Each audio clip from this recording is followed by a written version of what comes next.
Overall में कितना हो रहा है? ओवरऑल आपके 50 से ऊपर होने चाहिए। अब मैं फिर देख सकते हो। हाँ, तो ये नोटिस जो अपने इंडियन आर्मी का जो खुलता है ना, उस पर देखना 23 साल तक है उसके लिए, 23 ओनली फॉर नर्सिंग के लिए, ठीक है।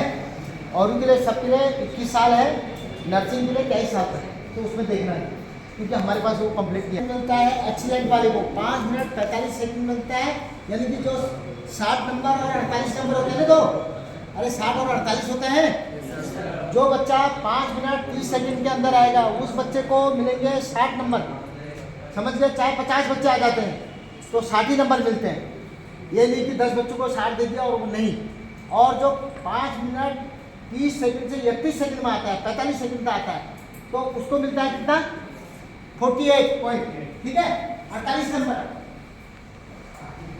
भू रिश्वत नहीं चलती है, वो दुनिया का। यदि हमारे पास पैसे होते हैं, हम सेना में क्यों आते हैं भाई, ये बताओ। तो ऐसे जाल साधु के उसमें मत पड़िए। बोलेगा मैं तुझे भर्ती कर दूंगा, इतने पैसे दे, अरे इतने पैसे, उस पैसे का कुछ और करूँगा, ऐसे पैसे जो है तुम्हारे पास। तो ऐसे दलाल के उसमें मत पड़ना चक्कर, ठीक है जी। नौकरी भी जाएगी और पैसे भी जाएंगे और दलाल भी अंदर, सब अंदर ही रहोगे, जेल के अंदर रहेगा, ठीक है। तो पैसे सेना के अंदर कहीं नहीं लगते, ठीक है। तो ये आपके दिमाग में क्लियर होना चाहिए कि पैसे नहीं लगते सेना में। ये विभाग ऐसा नहीं है जहाँ पैसे लगते हैं। मैंने आपको क्या बताया, उदाहरण बताया, वो खाली खड़ा हो जाएगा, बोले भाई तेरी बात कर दी, बोले तेरे को मेडिकल में भीड़ हो गया, बोले चल अगली बार हो जाएगा। ऐसा नहीं है। मेडिकल जो बच्चा फ्री होगा कोई अनफिट नहीं कर सकता उसको, जो दौड़ में आ जाएगा उस बच्चे को पीछे नहीं कर सकता है। तो ये दिमाग से अपना हटा। और टाइम सबको बराबर दिया जाता है, लड़कों का आधा घंटा है। पता है आप लोगों को टाइमिंग का क्या है आपका, बालिकाओं है पता? 7 minute 30 second, 7 minute 30 second 1600 metre के लिए, और 8 मिनट तक लिया जाता है आप लोगों को। अभी क्या हुआ था कि लड़कियों बालिकाओं के 4 ग्रुप बने थे, ठीक है। 7 मिनट 30 सेकंड तक उनको पूरा, यानी कि कितने नंबर दिए जाएंगे, 60 नंबर आएंगे उन लोगों को। और जो 8 मिनट के अंदर आएंगे जो बालिका, तो उनको दे जाएंगे 48 नंबर, ठीक है। बाकी और कोई सब सवाल किसी स्टूडेंट का कुछ है किसी का, तो ऐसे गलत मैं आपको क्या बताया सर मेरा एक क्वेश्चन है कि अग्निवीर की भर्ती 4 साल की क्या उद्देश्य रखने का? ये सरकार करती है। लेकिन सर उद्देश्य सुनो मैं आपको बताता हूँ। मैंने क्या बताया अभी, क्या बताया सबसे पहले, जेल में क्या हो रहा है अभी, अरे ये तो हो रहा है, तो सभी लोग लड़ रहे हैं, आपको हथियार चलाने नहीं आएंगे सर, लेकिन आपके हाथ में हथियार पकड़ा दिया, तो क्या करोगे आप, देखते रहोगे आप? आपने ट्रेनिंग कर रखी है, आप फायर करोगे, दुश्मन को मारोगे, तो ये उद्देश्य समझ गए। लेकिन ये नहीं है वो आदमी हो जाएगा तो उसको नौकरी नहीं मिलेगी, नौकरी दी जाएगी उसको। ये मैं अपने दिमाग से हटा दीजिए आप, ठीक है, कि नौकरी नहीं मिलेगी उस बच्चे को, उस बच्चे को नौकरी दी जाएगी, और उसके लिए आरक्षण बोलते ना आजकल, पैसा दी जाएगी उसको हर नौकरी से। तो इस चीज़ का ध्यान रखना है। आगे समझ में? हाँ सर मैं आप प्रश्न पूछना चाहता हूँ कि सर धर्म शिक्षक की जो एज है वो क्या होती है? वो सर 25 साल से 34 साल के जी। और उसमें धर्मगुरु में क्या होता है, शास्त्री, आचार्य और कर्मकांड तीनों डिप्लोमा होने चाहिए उनके पास, ठीक है नी। और वो महाविद्यालय, संस्कृत महाविद्यालय होते हैं उनमें से होने चाहिए, ठीक है। कुछ लोग बाहर बाजार में वो वाला नहीं होना चाहिए। हम फिर वेरीफाई के लिए भेजते हैं उसको, हमारे वहाँ से वेरीफाई के लिए जाता है, उसके बाद वो कहाँ जाता है आपका, हम अपने जेडारो में भेजते हैं, जेडारो फिर उसको बंगलौर, तो उनका काम है फिर, ठीक है नी।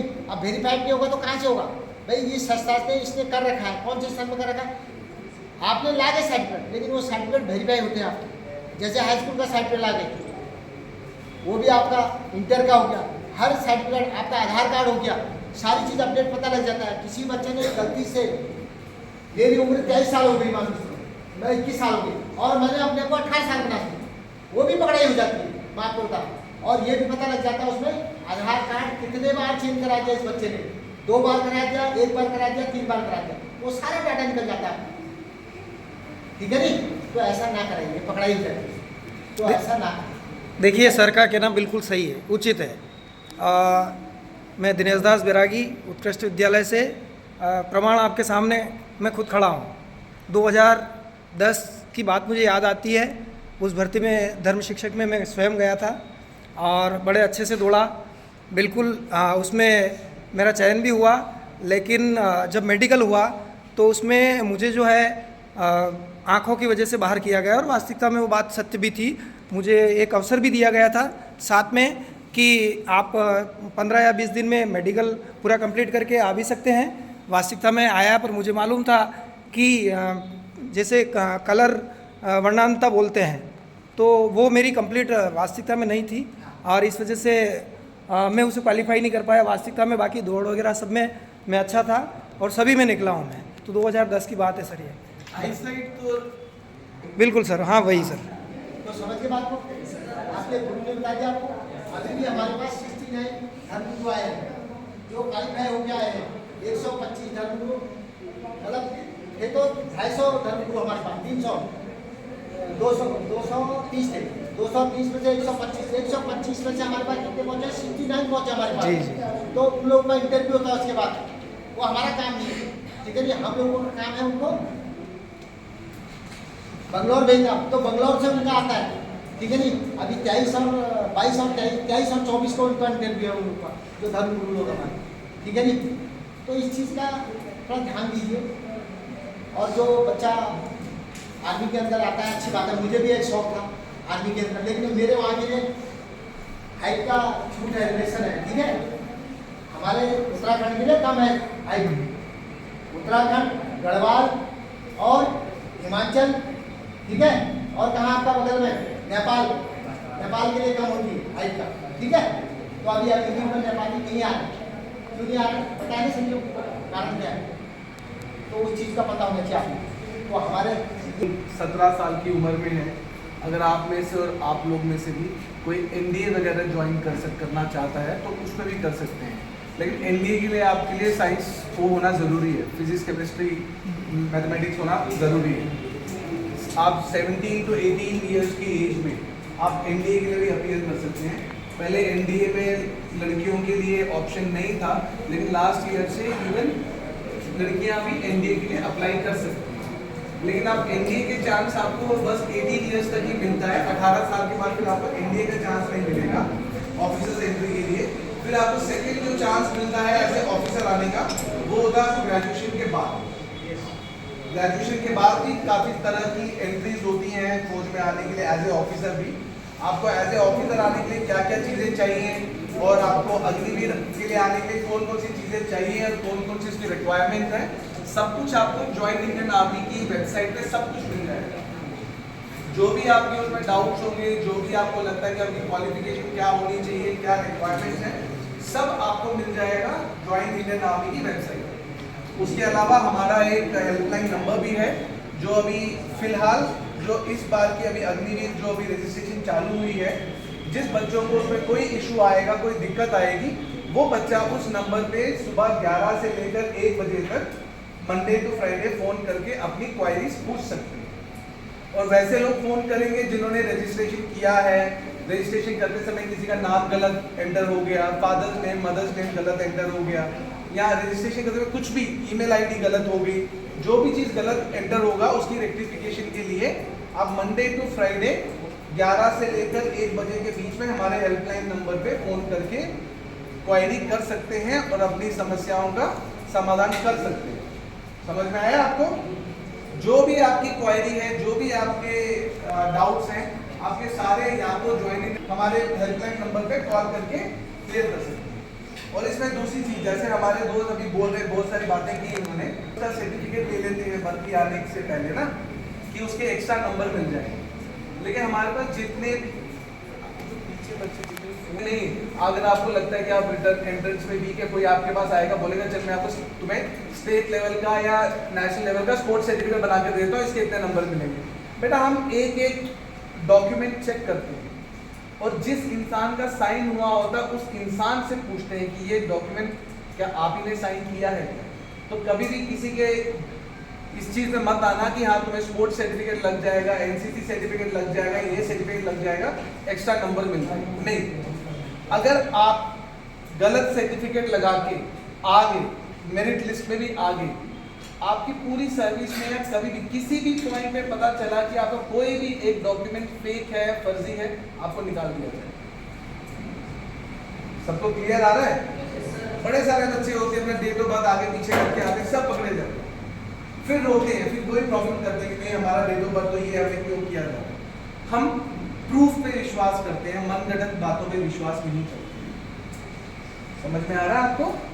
हर एक चीज का जो सबूत है वो हर एक सर्टिफिकेट इशू करने के लिए, हर एक इशू करने के लिए भारतीय सरकार ने अलग अलग संस्थाएं बनाई हुई हैं। जैसे आपके सर ने धर्मगुरु के लिए रजिस्टर किया, इनकी एक एक डिग्री इन्होंने जिस इंस्टीट्यूट से लाई है, हम उस इंस्टीट्यूट से पता करते हैं कि ये पहले सबसे पहले हम ये पता करते हैं कि जो इंस्टीट्यूट है वो मान्य है कि नहीं है। अगर इंस्टीट्यूट मान्य है तो वो जो डिग्री है वो डिग्री उस इंस्टीट्यूट की है कि नहीं, तभी उसको माना जाता है कि मान्य या अमान्य माना जाता है। स्पोर्ट्स के बहुत फेक सर्टिफिकेट्स आते हैं, बहुत फेक सर्टिफिकेट्स आते हैं, 500-1000 रुपये में बन जाते हैं, फिर बच्चे आगे यही प्रॉब्लम करते हैं कि हमारा सर्टिफिकेट हमको अच्छा नंबर नहीं मिला। जो चीज़ फेक है, जिस चीज़ में थोड़ा भी लगता है कि ईमानदारी की कमी है, वो चीज़ रिजेक्ट हो जाती है। ये चीज़ आपने हमेशा अपने दिमाग में रखना है।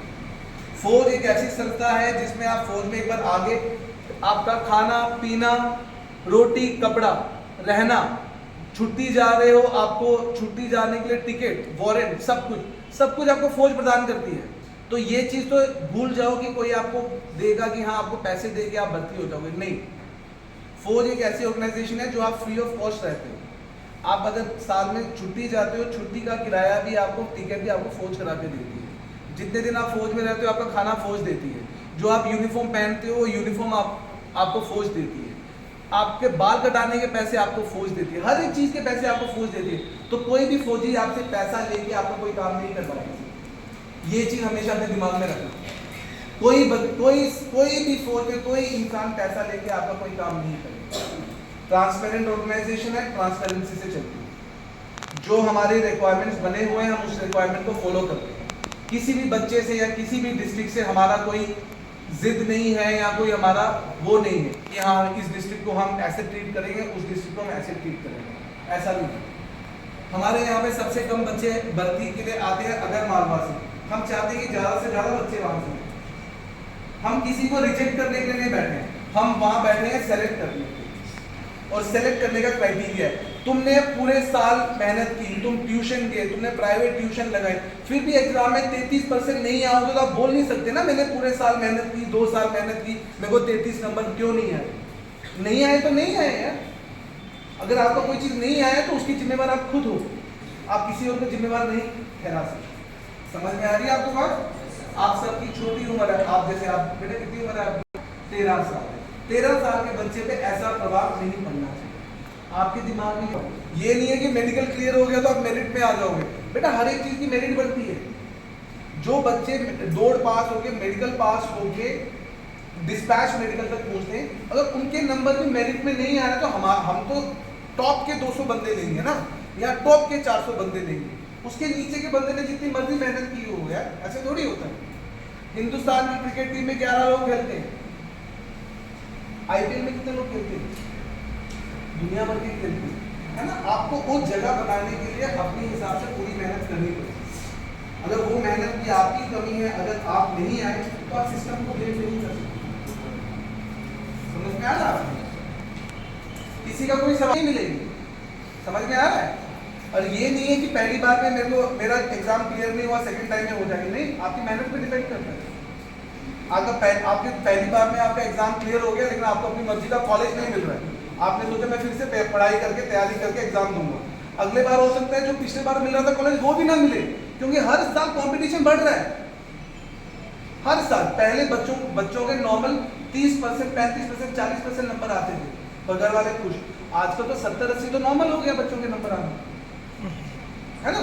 मेडिकल वाला डाउट तो तुम गलत डाउट लेके आए, तुम्हें भी पता है। कि तुम कर नेशनल के स्टेट की सर्टिफिकेट लगते हैं उसमें जैसे जरूरी तो नहीं है कि जैसे ACFI की सर्टिफिकेट होनी चाहिए, उसमें ओपन स्टेट की या फिर ओपन नेशनल की बेटा certificate- हमारे पास में एक लिस्ट आती है हाँ। जो एफिलिएटेड स्पोर्ट्स की फेडरेशन होती है।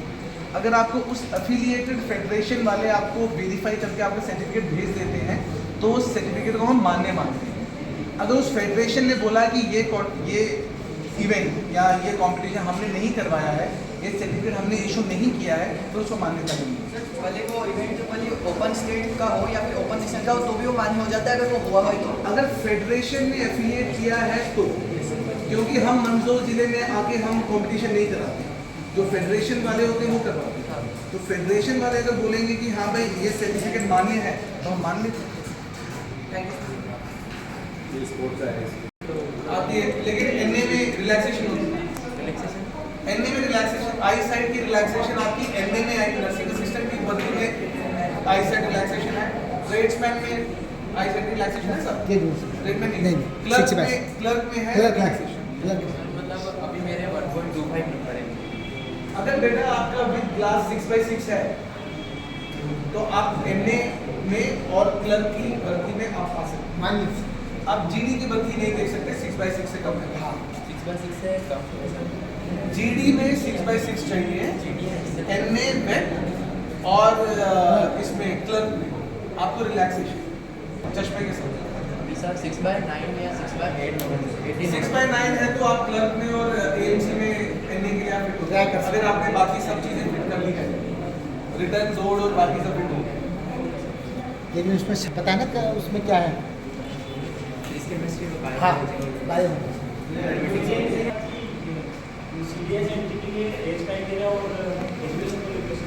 बेटा सीडीएस के लिए आपको ग्रेजुएट होना जरूरी है। एज तो आप मिनिमम आपकी 21 to 23 होती है। वो आप दो टाइप की एंट्री होती है इसमें, एक परमानेंट कमीशन होता है, एक शॉर्ट सर्विस कमीशन होता है।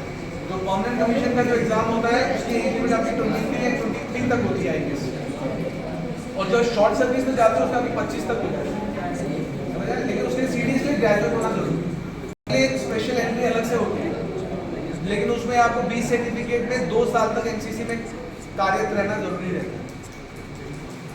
और सब एजुकेशन में था जैसे कि कुछ बच्चे जिनका कोविड में रिजल्ट है तो उनके सर्टिफिकेट जैसे अमान्य हो तो उसका सोल्यूशन उसका सोल्यूशन तो अभी कुछ नहीं है बेटा, वो वन टाइम वेवर आपको सब कुछ मिल चुका है। उस समय तो कोविड के टाइम पे एज रिलैक्सेशन में मिली थी। अभी जो कोविड के टाइम पे बस पास आता है ना इनका सर्टिफिकेट साथ, नंबर मार्क्स नहीं आते ना।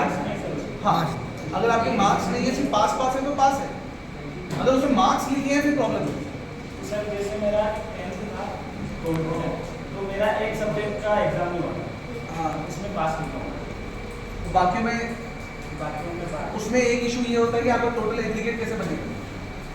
मेरा टोटल बना था सर 400 का बना, 4 सब्जेक्ट। वही ना, लेकिन हमको जो एग्रीगेट चाहिए होगा, एग्रीगेट चाहिए रहेगा ना हमको बेटा। अगर आपके एक सब्जेक्ट के मार्क्स ही नहीं है, अगर उसमें बस पास लिखा है, अगर हम बेसिक पास करके उसमें डाल रहे हैं और आप टोटल एग्रीगेट आपका क्वालिफिकेशन कम हो रहा है, फिर प्रॉब्लम हो जाता है। पर सर वो तो 2020 का जो कोविड का रिजल्ट है उसमें बस हिंदी का पेपर नहीं हुआ, उसमें बाकी सारे जिस- पेपर हाँ और बाकी के नंबर्स हैं और इसमें हिंदी के पेपर में डॉलर बना। बिल्कुल समझ लो। इस बार के में भी ये इशू आई थी, जिसके में सब में पास है उनको पास किया हुआ है, क्योंकि उनका हम एग्रीगेट बना ही नहीं सकते। लेकिन कि जिसका एग्रीगेट बनने का इशू आ रहा है उनको इस बार इशू आया है। तो सुनाई दे, जोर से बोलना। सर हाथ में मेरे पसीना आता है, उस वजह से मेडिकल प्रॉब्लम हो सकती है। बिल्कुल हो सकती है। हाथ में पसीना आता है, कल को तुम्हें राइफल दी है, तुम्हारे हाथ से स्लिप हो जाएगी तो क्या करोगे दोस्त? समझ में आया लॉजिक?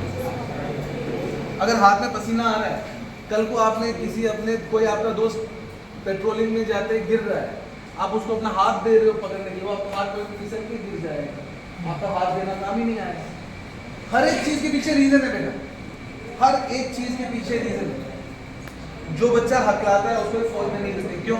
फौज में कोई को ड्राइवर जाएगा, गाड़ी रिवर्स कर रहा है, वो जब तक बताएगा गाड़ी लगने वाली, उसका वर्ड ही नहीं निकलेगा, तब तक गाड़ी टूट जाएगी। समझ रहे हो? फौज में मेडिकली रिजेक्ट करने का हर एक चीज के पीछे रीजन है। हाथ में पसीना आता है, उसका भी हमारा क्राइटेरिया है कि कितने पसीने तक हम अलाउ करते हैं, कितने तक नहीं करते। तुम्हारा कितना आता है दिखाओ। बेटा आपको गर्मियों में भी छुट्टियाँ नहीं दे देगा।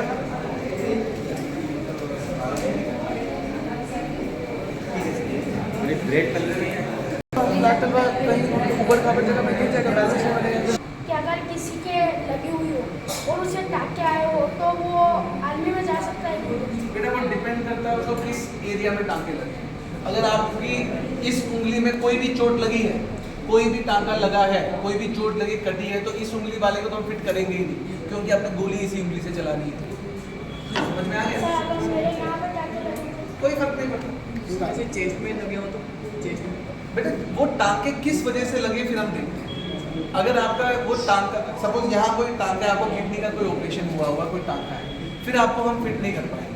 पहले हम आपको टेम्पररी अनफिट करेंगे, आप एमएच में जाएंगे, वहाँ जो उस चीज़ का जो स्पेशलिस्ट होगा वो आपको देखेगा और देखेगा कि उस चीज़ से आपकी फौज की नौकरी में आपको या आपके साथ वालों को खतरा तो नहीं है, क्योंकि फौज में कई बार ऐसी जगह आपकी पोस्टिंग आएगी जहाँ आसपास हॉस्पिटल नहीं होगा। अगर आप फुली फिट हैं तो ही आपको वहाँ भेज सकते हैं, नहीं तो वहाँ से हॉस्पिटल में लाने के लिए अगर 1 दिन 2 दिन लगेंगे तो आप ही को नुकसान है। एक बार आप फौज में आ जाते हो ना तो आप हमारी जिम्मेवारी बन जाते हो। तो हमारा काम होता है कि देखना आप लोगों को जब तक आप फौज में, आप लोगों को कुछ ना हो, और कुछ ना कैसे होगा, जब जो बंदा फुली फिट है उसी को चांसेस है कि कुछ ना हो। जिस बंदे को अगर सपोज छाती में कोई ऑपरेट हुआ है, कोई स्कार है, हो सकता है वो बच्चा हाई ऑल्टीट्यूड जा ही नहीं पाएगा, पहाड़ों में जा नहीं पाएगा, उसको सांस की दिक्कत आ सकती है। ये फिट अनफिट हम आपकी आगे की लाइफ को कंसिडर करके करते हैं कि आप लोगों को कोई प्रॉब्लम ना आए आगे चलकर, है ना। छोटे मोटे टांके तो चलते बेटा, आप चोट लगी है, टांके आए हैं, चलता है, अपना चलता है। जैसे उस टांके से पहले प्रॉब्लम होती थी, आप पहले कराया तो आप फिट हो जाओ। जैसे अगर 2-3 साल की के कोई बच्चा तब हुआ तो अभी तो कोई दिक्कत नहीं होगी। एक चीज बस दिमाग में रखनी है, हम आप लोगों को सेलेक्ट करने के लिए बैठे हैं, रिजेक्ट करने के लिए नहीं बैठे हैं। अगर आप सेलेक्ट करने वाला पूरा क्राइटेरिया मीट करते हैं तो आपको हम सेलेक्ट करेंगे ही करेंगे, भाई बंदी नहीं करेंगे। अगर मेरा भाई भी आएगा भर्ती होने के लिए, अगर उस पहली चीज़ की, अगर जिस भर्ती में मेरा भाई आएगा उस भर्ती में मैं नहीं हूँ, पहली चीज़ अगर नहीं होगा, रिलेटिव तो नहीं होगा, अगर वो आके उसमें अगर कोई कमी है तो उसको कोई पास कर ही नहीं सकता। समझ रहे हो? सिफारिश से कोई पास नहीं होगा। जी एनडीए की तैयारी जरूर कर लीजिए। एनडीए तो नहीं एनडीए तो ऑफिसर्स का है। एनडीए की बेटा क्या सीडीएस की ग्रेजुएशन में सीडीएस अप्लाई कर सकते हो ना, क्योंकि आपको वहाँ जाके आपको बीएससी कराई जाती है, आपको ग्रेजुएशन कराई जाती है एनडीए में जाके ना, फौजी तौर तरीकों के अलावा आपको ग्रेजुएशन कराई जाती है, क्योंकि जब एनडीए करके आईएम में जाओगे आप एज ए ग्रेजुएट जाओगे, इसीलिए सीडीएस की जो एंट्री है वो ग्रेजुएशन एंट्री है।